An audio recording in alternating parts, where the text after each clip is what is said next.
Hello, Spartans. Happy Friday. Hope that you've all had a wonderful week. I want to take just a few minutes today to share some of our experiences with our first cohort. As you know, students with last names A through K returned to school this week for 4 days of in-person instruction and 1 day of distance learning. That cohort will be off next week, and we'll welcome back our second group, last names L through Z, who will follow that same schedule next week. Those two groups of students will then have 4 days of additional distance learning the week of August 31st to give us the opportunity to refine some of those procedures for that mode of instruction, just in case we need to use that in the coming months. Finally, those students who are enrolled in our full-time virtual or Spartan Connection Academy, you will begin your programming also this coming Monday, the 24th. What I want to share first of all is it really has been a terrific week. It's always wonderful to get our students and staff back together in our school buildings, and our kids have just been amazing. They've done a remarkable job coming back to school after a 5-month break, and sometimes we as the adults like to see ourselves as the teachers and role models, and this may be one of those times when we need to look at kids at how to weather these types of adversities in our lives, because I can tell you from my experiences talking with kids at bus stops and on buses and in cafeterias and in classrooms and watching kids on playgrounds and interact with each other and with their teachers that they are handling this very well, at least from my experience. Their ability to choose to be happy despite what's going on in the world around them, the ability to live today for today and not worry so much about what might happen tomorrow, and to understand that this is just a brief chapter, hopefully, in a very long life. And the ability to just keep a positive attitude.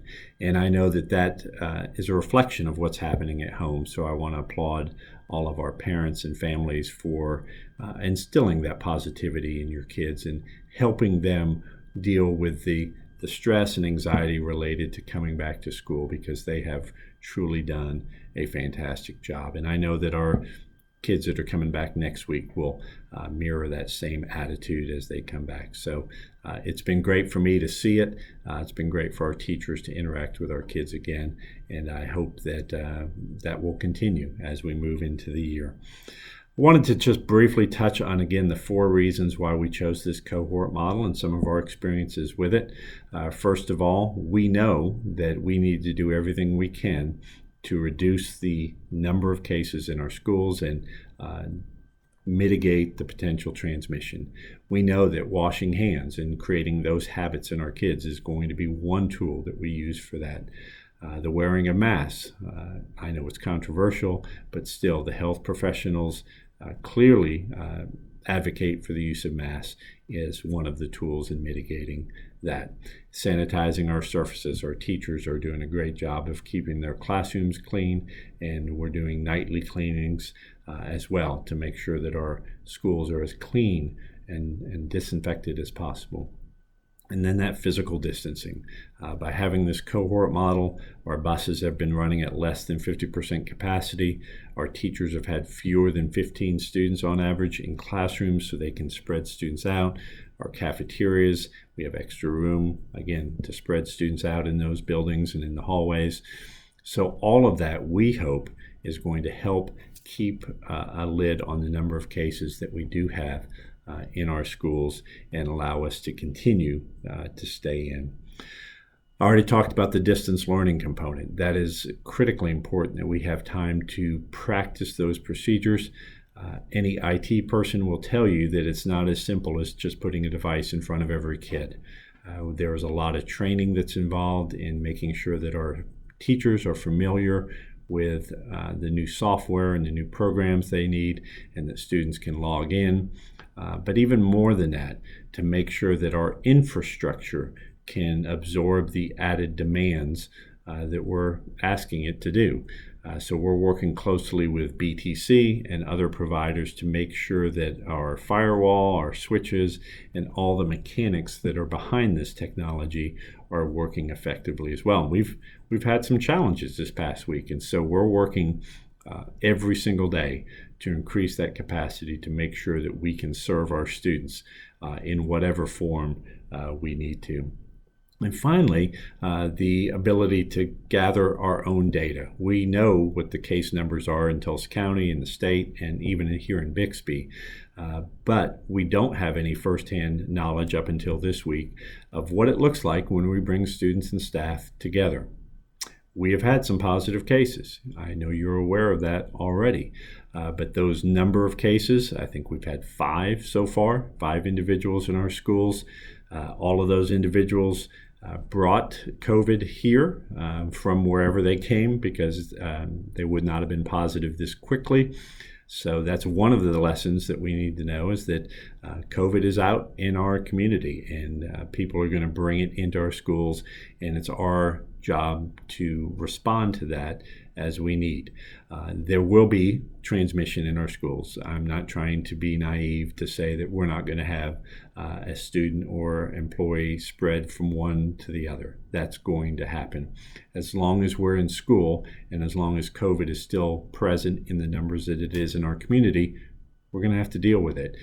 So what we've done so far is in every case where we've learned that a person is positive is we've followed our protocol. We've determined who has been in close contact with that individual by CDC guidelines, which is more than 15 minutes, less than 6 feet apart, without masks. That's their definition of close contact, and those individuals have been quarantined for 14 days as a result of that close contact. So we've got about 17 individuals that are currently serving quarantine.